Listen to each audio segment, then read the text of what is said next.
Hello, it's Batavia Mayor Jeff Schielke on Friday, September 18th, 2020, and I'm here with my weekly report of what's happening in town. And as always seems to be the case, I'm not for the lack of things to talk about. I want to make a couple of observations. Number one, just take my hat off, and I do this with great pride and appreciation to the members of the Batavia Police and Fire Departments.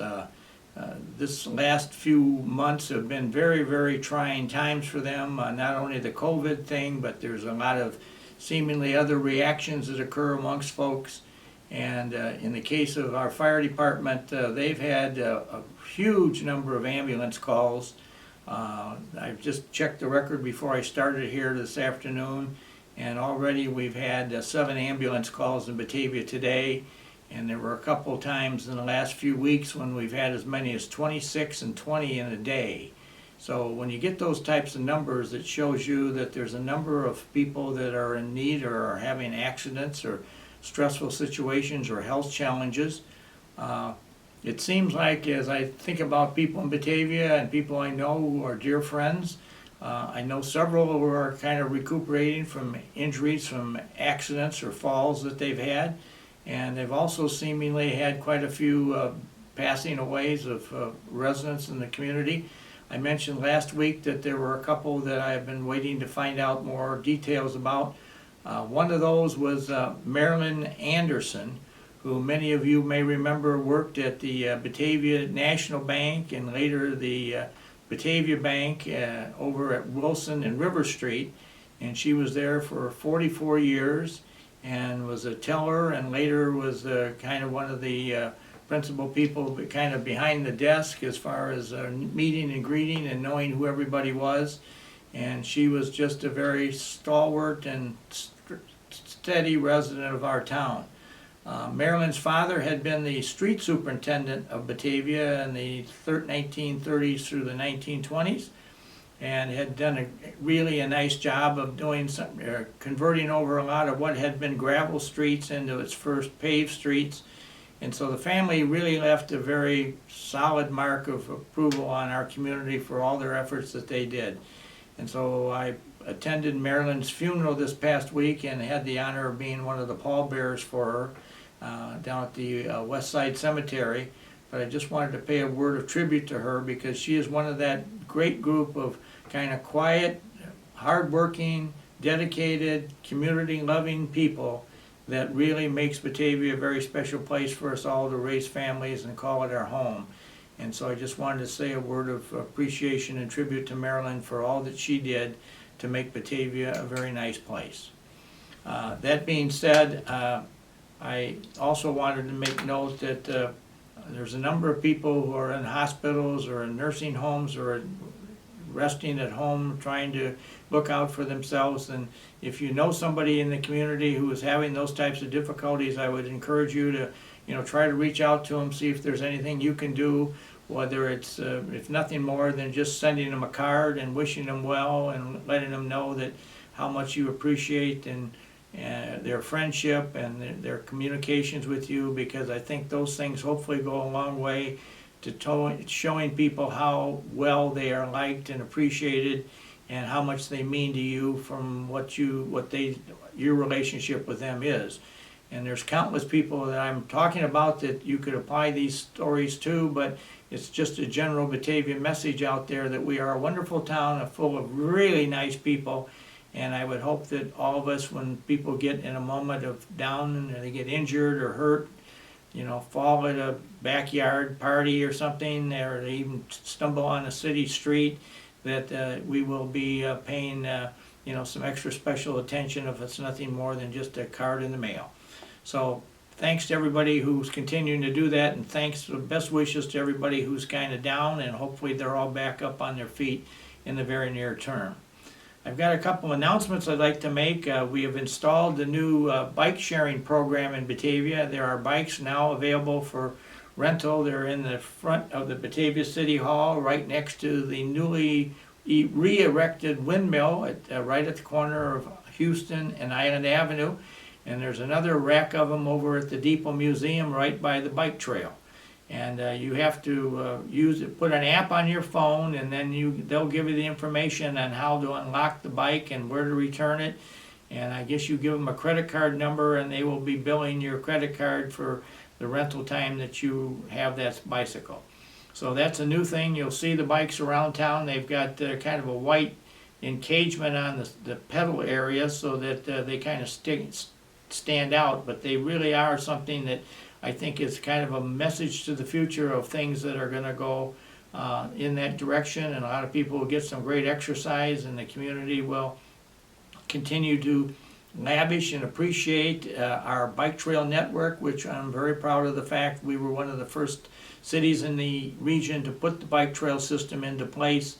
And needless to say, now there are literally thousands of people on a weekly basis who are in here riding bicycles through our town.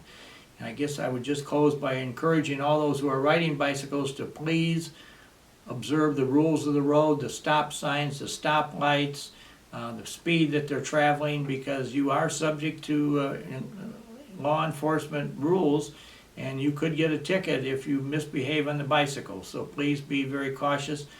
We did have an unfortunate incident a couple of weeks ago where we had, I would describe as a very serious bicycle accident on the bike trail down just near Funway Amusement Park. Nothing to do with Funway, but it was 4 people on bicycles that collided down there, and some people got pretty badly hurt. So things do happen on bikes, so I encourage us all to be cautious.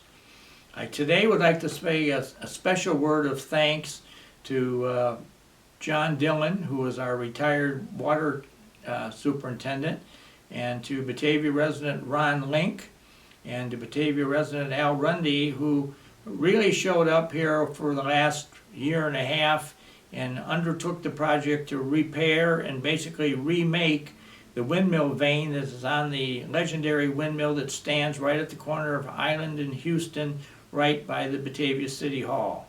As you may remember, that was blown down in a big windstorm about a year and a half ago, and it's been out of service, and just the base of the windmill has been standing there, but yeah, it has now been fully re-erected and in place. And if you're looking for a good place to take a family picture or a memorable picture of Batavia, I'd invite you to come down, because we not only now have the windmill, but we also have one of the bulldog statues that's there. And you got the City Hall building in the background, and you've got the depot pond in the area. So there's a lot of people who come into downtown Batavia specifically with the idea of taking pictures because of the pleasantness of the surroundings. And in re-erecting this windmill, we were also very strongly supported by the Batavia Electrical Department. We had to use their cranes and their trucks to move this piece of vane around because it's rather large in size, and to re-situate it. And I also want to pay a word of tribute to the Batavia Rotary Club. They've made 2 or 3 efforts to come down and repaint the entire base of the windmill. And they had the misfortune that one of the previous times they were down a few weeks ago, lo and behold, we found that there was a beehive. There's some ant hives down there too, but we found a beehive, and Dan Hofler, one of the leaders of the Rotary, got himself stung over 20 times that day and had to have some treatment done. But he was back today to repaint and get the thing back into shape. And so I just want to take my hat of thanks off to the Batavia Rotary Club for a really great job. Also, I wanted to make mention that I was asked yesterday on Thursday the 17th to meet up at the old Grace McQueen School on West Wilson Street, where we saw the kind of the coming together of 2 very worthwhile organizations in our town. The Elder Day Care Center, which is used by a number of senior citizens on a daily basis as a place to go and to be looked after. And then also the group calling itself Seniors Helping Seniors, which is another blessing that we have in our town, where we have these folks that will move around and visit seniors at their homes and help them do errands and write letters or whatever they may need, pick things up. And it's just great to have these 2 organizations come together, and now they're there to understand more people and to maybe make referrals to each other. And so we were just blessed that that all came together, and it was my honor yesterday to cut the ribbon for that uniting of those 2 organizations, which I guess now will be based up at the old, call it the old Grace McQueen School, which is now the Bethany Lutheran Care Center that's their ministry center. And the Bethany Lutheran Church has been very generous in their support and their willingness to share that old school building for a variety of community-based purposes, which have all been in the best interests of our community. I also want to just again make a reminder that we are starting to ratchet up toward the Batavia Christmas toy drive and distribution, which will be done in the mid to latter part of a weekend in December. And that's the organization that last year helped well over 600 Batavia families with Christmas toys that were all given and donated to them, no money involved, and they've shared with their children. And we know from records that we have, there are families in town that do need that support, and we will be doing that again this year under the leadership of Roy and Jeannie Bailey and their family, and Rudy and Marilyn Dubas. Those folks come together religiously and just make a wondrous thing out of toy distribution. And there's some folks that help them, such as the Batavia Fire Department and a couple of other service clubs. So again, it shows Batavia's helping Batavia and speaks to the quality of life that we enjoy in our community, that I think is one of the big factors that makes many of us very proud to live here. And the other organization that I would encourage your support for is the Batavia Interfaith Food Pantry. And I mention them quite frequently because I see wondrous things being done by them in supplying food, necessary food, to many families who are during this tight time of job layoffs and corona and everything else that's occurring, that they are there on a weekly basis supplying food needs to a number of people. They're located just down right next to our water treatment facility and Flynn Street at South Shumway Avenue, just on the west bank of the river down there. And so if you'd like to stop down and either drop off some packaged food or make a donation or send them one in the mail, I would encourage you to do so, because as we move toward the holiday, there'll be an even greater demand for their services in the days going ahead. I wanted to take a couple minutes here to talk about a business that left our community this week, and that was the Panera coffee shop, I'll call it, down on the west side at the Batavia Shopping Plaza.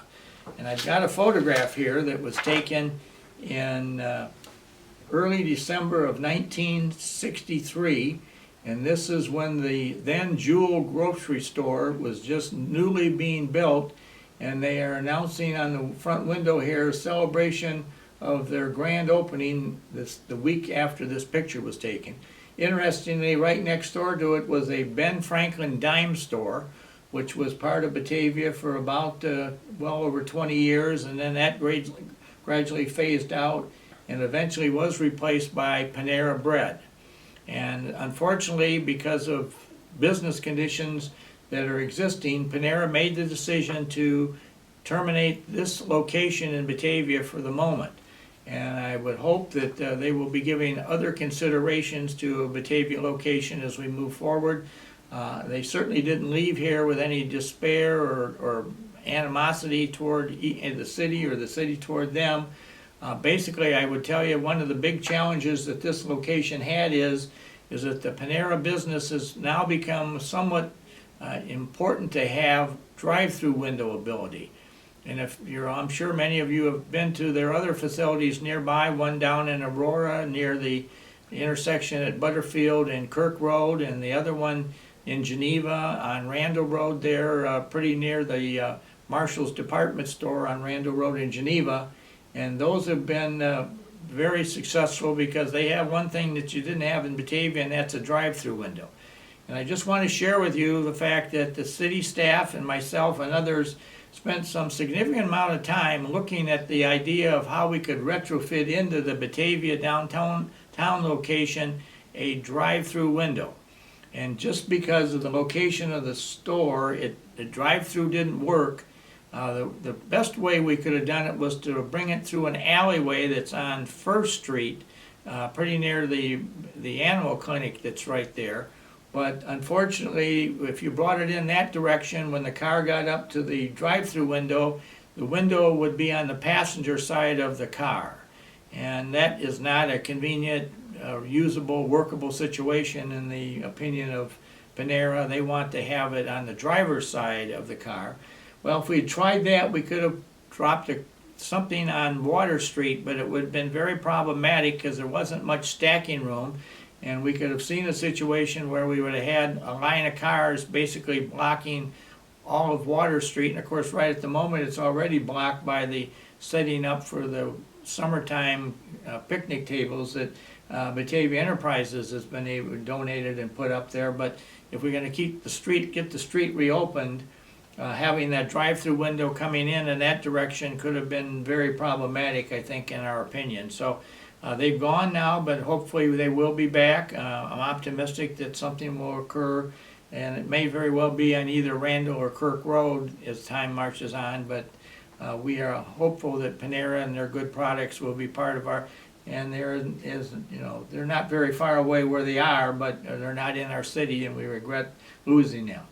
I just also wanted to make mention, if you look at this picture, you see the Jewel and the Ben Franklin, and what's interesting, I think, about this is that obviously the Jewel didn't stay there forever. They came to us, and again, kind of the same type of conversation we've been having with Panera. They needed more room, and specifically, they needed this building for them in downtown Batavia was a little over 10,000 square feet, and they needed a 65,000 square foot building, and they certainly found where they could build one in Batavia and be very successful, and that obviously is out on Randall Road between Wilson and Main Street, and they were successful in doing this. So we're glad that they're still here, but this shows you what used to be there. And I'm just I think the community is very fortunate to have as the ownership of this complex Batavia Enterprises, because they have Batavia in their heart, they have their Batavia in their mind, and the Dempsey family works very hard to try to retain and build new alliances for their facilities that they own in downtown Batavia. We've got some discussions going on with them right now for some exciting new downtown developments, and I just can't say enough for my appreciation for the Dempseys for their long-term commitment, which goes back here to this original Jewel arriving here in 1963, to all the other stuff that they've dealt with and added to us in the recent past. So I take my hat off to Batavia Enterprises because they truly are a giver. Last couple of years they've provided us free of charge with rental facilities to house the toy drive-in. And I only cite that as an example of their generous ideas that they run their business by. So Batavia today is very, very fortunate that we have people like Batavia Enterprises in our town, and I just want to thank everybody in our community who continues to appreciate the good things that we have going here. So I'm going to close this one today with a couple of reminders. Number one, I took my mask off so that I could be audibly and clearly heard, but I do carry this mask with, and certainly if anybody needs a mask, if you want to call down to the city, I believe we'll be able to supply you with a packet of probably 10 masks. So feel free to call down and ask about that, because we do have some that we've acquired here in stock. And so Batavia also is a place where I think we are very, very fortunate that we have such a resourceful and visionary community that does so many things in so many different ways. And when I say that, I include all the other governments. And specifically today, I want to just cite the Batavia Library under the Batavia Library Board for its leadership and its vision as they go forward in trying to answer constantly changing a variety of needs of customers and readers that are in their library, and many of the new things that are occurring in that realm. Obviously, too, the Batavia Township under Supervisor Lee Tracy and the Township Board has been most involved and insightful in helping out, and they specifically have been there to help people with public aid and challenges that are facing them. So I just want to thank them publicly. And also I would like to specifically cite the Batavia School District, because they have been another one that has particularly been very, very strong in working with us on a variety of fronts, and they've had to constantly be under pressure this year for what days they're going to be open and what days they're not going to be open. And we constantly are fighting that conversation. I have a lot of people call up and want to talk to me about the school district, and I have to give them the answer that as the mayor of this town, myself nor any other mayor in the state of Illinois or village president, with the exception of the mayor of the city of Chicago, is the only one who seemingly has some legal impacts on their school district. And the rest of us, the school districts are run by publicly elected school boards of 7 members each, and they're the ones that make all the decisions about hiring, firing, curriculum, times opening, times closing. And I think in the totality, the Batavia School Board does a truly wondrous job in what they are trying to do to, get themselves together. So, between our park board, our library board, our school district, and our township, we are partners with some tremendous assets to this town, and they are all served and represented by people who are well positioned and most knowledgeable about what they need to do. And certainly our friends at the Batavia Park District have worked very diligently with us just this past week and trying to make some resolve as to what we should do with the downtown water features we have in Batavia. Specifically the Depot Pond and what we can do to preserve that in its usable and appreciated realm. I can't begin to tell you the number of times I see wedding parties down here with photographers wanting to have pictures taken by the Depot Pond. I've seen 50th wedding anniversaries, I've seen marriages, I've seen being conducted. I've seen just mother and father with grandmother and grandpa down here on the playground equipment next to the river on the Riverwalk.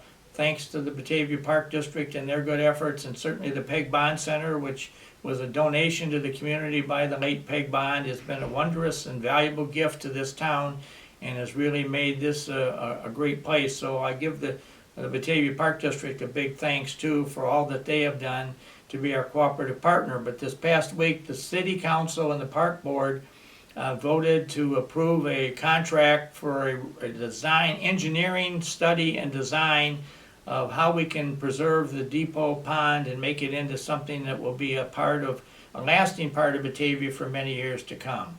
And so I know many people that go down and walk it.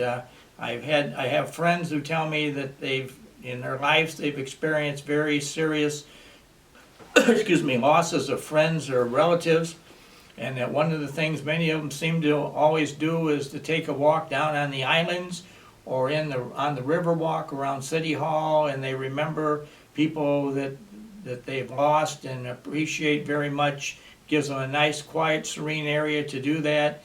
And again, I think it speaks well for the features that we have in Batavia.